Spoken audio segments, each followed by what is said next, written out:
உள்ள போக முடியாதா? ஐயோ, பிளாக் பண்ணி வச்சிருக்காங்க. சரி, ஓகே, யூட்டர்ன் பண்ணி. நம்ம நேரம்டா காலைல வரைக்கும் ஓப்பன் தான் பண்ணி வச்சிருந்தாங்க. ஸோ என்னன்னே தெரியலங்க, டோட்டலாக வந்து வடபழனியே பிளாக் ஆயிருக்கு. எதுவும் பெரிய ஆள் வரலான்னு தெரியல.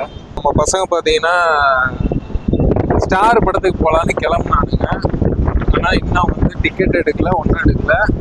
எந்த நம்பிக்கையில் வந்து அங்கே டிக்கெட் இருக்கும், படத்தில் சீட் இருக்கும்னு நினச்சிட்டு போகிறாங்கன்னு எனக்கு ஒன்றுமே புரியல. ஸோ இவங்களோட வந்தாலே இதே தான் பிரச்சனை.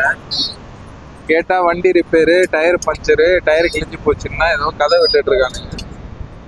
வந்து கோயம்பேடுல இருக்கேன்ட்டு அரும்பாக்கம் பிரிட்ஜு கீழே நின்றுட்டு இருக்கானுங்க. பார்த்த வண்டியே அவ்வளோ பச்சையா போய் சொல்றானுங்க அவனுங்க. இந்த வரட்டு இருக்கு, இந்த பாருங்க, இந்த பண்ணாடைங்க தான்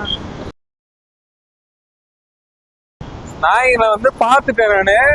அரும்பாக்கம் பிரிட்ஜு கீழே வந்து சுத்திக்கிட்டு இருக்கானுங்க. கேட்டா வந்து கோயம்பேடுல டிக்கெட் எடுத்துட்டு இருக்கேன்றானுங்க. இந்த மாதிரி வந்து ஒரு சின்சியாரிட்டி இல்லாதவங்களை வந்து தயவு செஞ்சு உங்க ஃப்ரெண்டா வச்சுக்காதீங்க. பெரிய கொலையில எடுத்து விட்டு போயிடுவாங்க. கொஞ்சமாச்சும் மனசாட்சி வேண்டாமாடா? ஏடா மூஞ்ச மட்டும் பாரு. ஒரு நாளைக்கு ஒரு மனுஷனுக்கு எத்தனை சோதனைங்க. ஆனா சத்தியமா சொல்றேங்க, இவங்களோட சேர்ந்தா நான் உருப்படவே மாட்டேன். படம் 7:30, மணி இப்போ வந்து 7:45. ரொம்ப பிரமாதமா இருக்குங்க படம். மச்சான் இன்னும் கொஞ்சம் மெதுவா ஓட்டு. ஸ்டார் இல்ல 3 தான் இருக்கும். நைட்டு போய் தூங்க வேண்டியதுதான். இருக்கட்டும், நம்மளும் படத்தை கூப்பிடுவோம். அப்ப வச்சுட்டு எப்பறம் இவ்வளவு வந்து சின்சியாரிட்டியா இருக்கீங்க? அவங்க 2 பேரும் வச்சுதான் நான் வந்து கத்துக்கணும். தூங்கிட்டு வரீங்களா? உங்க ரிவ்யூ சொல்லுங்க. தூங்கிட்டு வரீங்களா? ஒரு மனுஷன் ஒரு வண்டியில பஞ்சர் ஆகும், இவன் வண்டியில பெட்ரோல் இல்ல பஞ்சர். அப்படியா? ஏதாச்சும் ஒரு காரம் இருக்கு. ஒரு காரம் இருந்தா போடல, 2 காரம் ஒரே டைம். இதெல்லாம் பாத்தீங்கன்னா பைக் ரிவ்யூ எல்லாரும் பாத்துருக்க மாட்டீங்க. ரொம்ப அதிகமா கம்மியான ஆடியன்ஸ் தான் இருக்கு. மச்சான் கல்யாணம் ஆகி பொண்டாட்டியம்மா பிரசவத்துக்கு கூட்டு போற பிள்ளையா இருக்கிறா. கல்யாணம் ஆகி தன்னோட ஒய்ஃபோட வந்து முதல் படத்துக்கு போறானுங்க. பின்னாடி வரானுங்க இந்த கேங்ஸ்டர்ஸ் 2 பேரும்.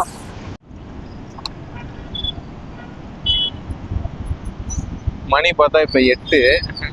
படம் ஓடி கிளைமேக்ஸ் சீன்ல தான் உள்ள போவோம்னு நினைக்கிறேன். ஆனா இவங்க காட்டுற கிளைமேக்ஸ் பாத்தீங்கன்னா ரொம்ப டிஃப்ரெண்டா இருக்கு. அதுவும் இல்லாம இந்த டிராபிக் பாடப்படுத்துதுங்க. எப்பயுமே படத்துல பாத்தீங்கன்னா நல்ல ஆக்ஷன் பிளாக் போகும்போது ஒரு சென்டிமெண்ட் சீன் வரும்ல, அந்த மாதிரிதான் படத்துக்கு கிளம்பும் போது ஒரு டிராபிக் வர்றதுல இதுதான் பாத்தீங்கன்னா அந்த சென்டிமெண்டல் சீன். காண்டாகி எல்லாம் வெளில போவாங்க. அந்த மாதிரி வந்த இடமும் சரியில்லை, வாட்சவனும் சரியில்லைங்கிற மாதிரி வாழ்க்கை ஓடிக்கிட்டு இருக்கு. எனிவே, நம்ம சேனலுக்கு யாராவது புதுசாக வந்திருந்தீங்கன்னா நம்ம சேனலை சப்ஸ்கிரைப் பண்ணிக்கோங்க.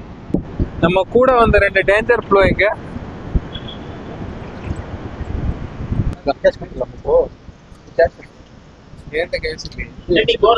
என்கிட்ட சேஞ்ச் இல்லைங்க.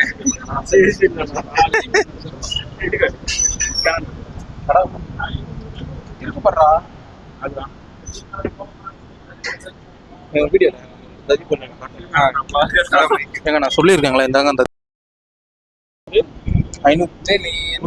வண்டி என்னாச்சு? அந்த வண்டி கதையா இருக்கட்டும். ஜிபேல ஆல்ரெடி ஹிஸ்ட்ரியில இருக்கும் எனக்கு கடைசியாக என்னென்ன பே பண்ணியிருக்கான்ட்டு. அந்த நாய் இதெல்லாம் எடுக்காது. அந்த ஸ்கேனரை காட்டி அவர் அந்த ஸ்கேனர் எடுத்தால் தான் ஒரு ஆர்கசமே வரும். அந்த மாதிரி ஆளுங்க. ஆமா, அது பார்க்குறவங்களுக்கு புரியும். வண்டியில எடுத்து டக்குன்னு ஓகேன்றவனுக்கு. அதெல்லாம் எப்படின்னா பிரச்சனைனா, வண்டியில பெட்ரோல் இருக்காது. மச்சா போகும்போது போட்டுக்கணும், மச்சா பஞ்சர் லைட்டா போட்டுக்க மச்சான். மொத்தமே 5 நிமிஷம் தான் இருக்குது. 5 நிமிஷத்துல இவ்வளவு பேசிடுவியா? பேசுவோம். அமிச்சிட்டு எனக்கு தாடா டிக்கெட் எடுக்கா. ஃப்ரெண்டு தயவு செஞ்சு வண்டி கிண்டி எடுத்துட்டு வரேன் படத்துக்கு அப்படின்னா அவனை நம்பாதீங்க. பக்கத்துல வந்து ஒருத்தவன் அமைதியா இருப்பான், ரொம்ப அமைதியா இருப்பான். அவன் பார்க்க குழந்தைனே நீங்க நம்புறீங்க, ஆனா அசந்தான் நம்ம. அந்த அளவுக்கு ஒரு டேஞ்சர் ஃப்ளோ இல்ல. உங்களை பத்தி உங்களோட பெருமையை நான் சொல்லி ஆகணும்டா ஆரிஃப். இவனை பாத்துக்க, பொது இடத்துல எங்கேயாவது பாத்தீங்கன்னா வந்து கொஞ்சம் ஜாக்கிரதையா ஹேண்டில் பண்ணி. டிக்கெட் வாங்கியாச்சா? வாங்க படத்துக்கு போலாம்.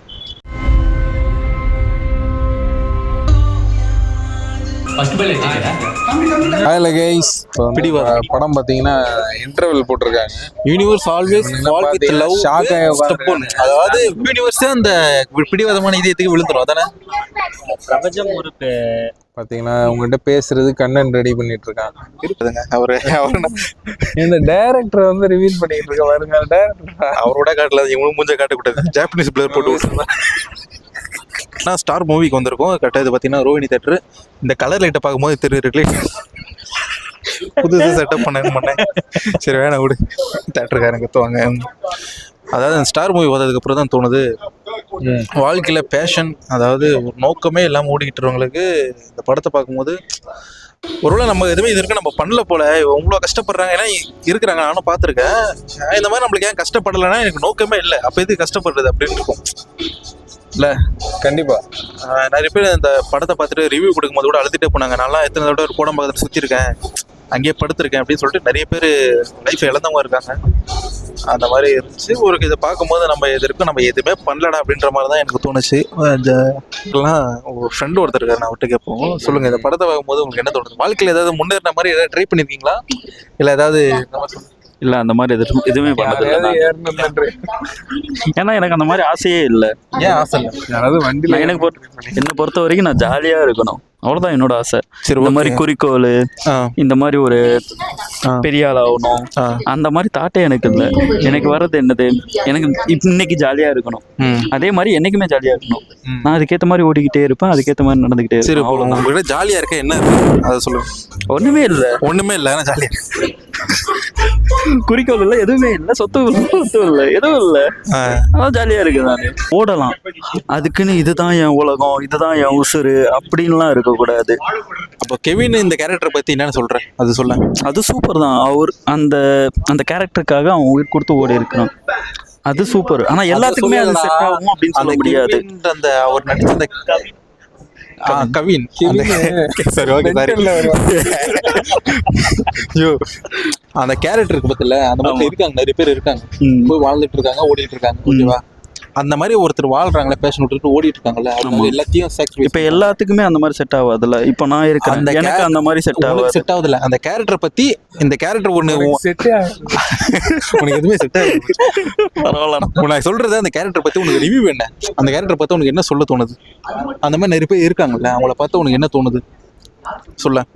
இருந்தாலும் அவ்வளவு கஷ்டப்பட்டு ஒண்ணுமா அப்படின்ற ஒரு தாட்டு தான் இருக்கு. அவ்வளவு கஷ்டப்பட்டு நீயா இருந்தா என்ன பண்ணுவா சொல்ல, சொல்லு சொல்லி பண்ணிட்டே இருப்பேன். அதுக்கேற்ற மாதிரி அவன் இருந்தா நான் என்ன சொல்லியிருப்பான்னு நான் சொல்லவா? என்ன சொல்லியிருப்பான்? ரொம்ப சிம்பிள். இந்த காசெல்லாம் தொலைஞ்சு போச்சுல, அவங்க அக்கா ஒரு பானையில காசு கொடுத்தாங்க, அந்த காசு எடுத்துட்டு போய் பிரியாணி சாப்பிட்டு படுத்துருப்பான். கொஞ்சம் கூட வெக்கமே நம்ம சிரிக்கிறாங்க. அவனை பத்தி தான் கண்ட்ராவே திட்டுறாங்க, சிரிக்கிறாங்க. பிக் பாக்கெட் அடிச்சுக்கு அப்புறம் என்ன பண்ணிருப்பானா, பானையை உடைச்சிட்டு பக்கத்துல ஏதாவது நல்ல சப்பாத்தியும் கறி குழம்பு இருந்தா சாப்பிட்டுட்டு அன்ரிசர்வ்ல டிக்கெட் புக் பண்ணிட்டு தொங்கிட்டு சென்னைக்கு போறேன்டான்ட்டு வந்திருப்பான். இதுதான் இவன் பண்ணிருப்பான். இதுதான் இவன். இது அப்ப ஜெயிக்கணும்னு வாழ்க்கையில வந்து இப்போ ஓகே. நம்ம இப்போ வயசு எத்தனை ஏஜ் என்ன எனக்கா? எனக்கு இப்போ ஒரு 15 இருக்கும். 15 எத்தனை வருஷத்துக்கு முன்னாடி? உன் கூட தானே சுத்துறேன். 15 வயசு இருக்கும் போல, இவனுக்கு 15 வயசு. உண்மையிலே படம் வந்து வேற மாதிரி இருந்துச்சு. நிறைய பேர் சினிமாவை ட்ரை பண்ணிட்டு இருக்கீங்க, ஸோ அவங்கன்னா வந்து கண்டிப்பா அந்த படத்தை பாருங்க. கவினோட கரியர்லேயே பார்த்தீங்கன்னா அந்த படம் வந்து ஒரு செம்ம ஒரு எப்படி சொல்றது, நிறைய பேர் லைஃபோட ரியாலிட்டி ஸ்டோரி மாதிரி இருந்துச்சு. எனக்கே நிறைய விஷயம் கனெக்ட் ஆச்சு. படம் ரொம்ப சூப்பராக இருந்துச்சு. எவ்ரிதிங் ஸ்டார்டட் ஜீரோ மாதிரி. நிறைய பேர் நடிக்க ட்ரை பண்ணிட்டு இருப்பீங்க, குடும்ப சூழ்நிலையால அதெல்லாம் பண்ண முடியாமல் இருக்கலாம். ஸோ அதெல்லாம் தாண்டி ஜெயிக்கிறது தான் வெற்றி அப்படிங்கிறத படத்தில் காமிச்சிருக்காங்க. ரொம்பவே அருமையாக வந்து டைரக்டர் வந்து விஷயத்தை எடுத்துகிட்டு போயிருக்காங்க. ஸோ இனிமேல் வாழ்த்துக்கள்.